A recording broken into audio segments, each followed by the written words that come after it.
Hello बच्चों, let's read this question. The question says, mention some properties of gravitational force. तो basically question में हमें mention करने को कह रहा है ग्रेविटेशनल फोर्स की कुछ प्रॉपर्टीज. तो इस क्वेश्चन का जो की कॉन्सेप्ट है, की कॉन्सेप्ट वो ये है, जो ग्रेविटेशनल फोर्स की कुछ प्रॉपर्टीज होती है. जैसे पहली हमारी है, इट इज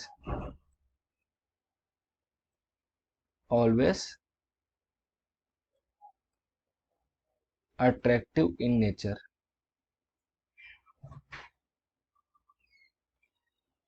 इसका मतलब अगर हमारे पास दो बॉडीज है of mass m1 and m2, तो इन दोनों के बीच का जो ग्रेविटेशनल फोर्स लगेगा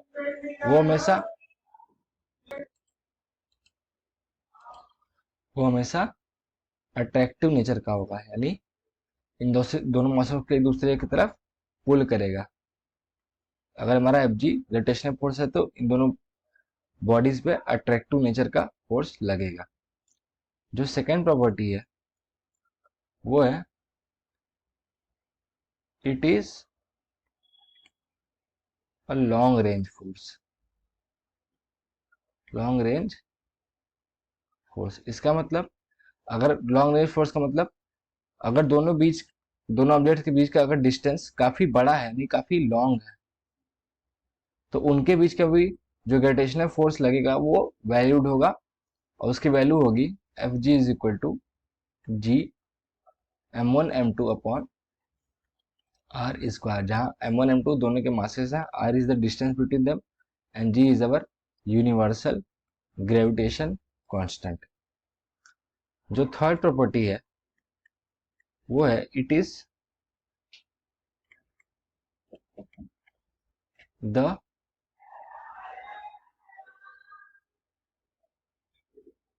वीकेस्ट फोर्स known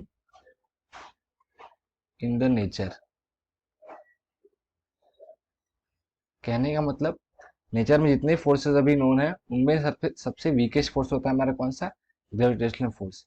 इसका रीजन है, जो इसमें कांस्टेंट होता है यूनिवर्सल ग्रेविटेशनल कांस्टेंट, उसकी वैल्यू काफी कम होती है, 6.67 इंटू 10⁻11 न्यूटन मीटर स्क्वायर पर केजी स्क्वायर. तो हम देख सकते हैं ये वैल्यू काफी स्मॉल है, इसलिए काफी वीकेस्ट फोर्स होता है. जो हमारी चौथी प्रॉपर्टी है वो है, इट ओबे इनवर्स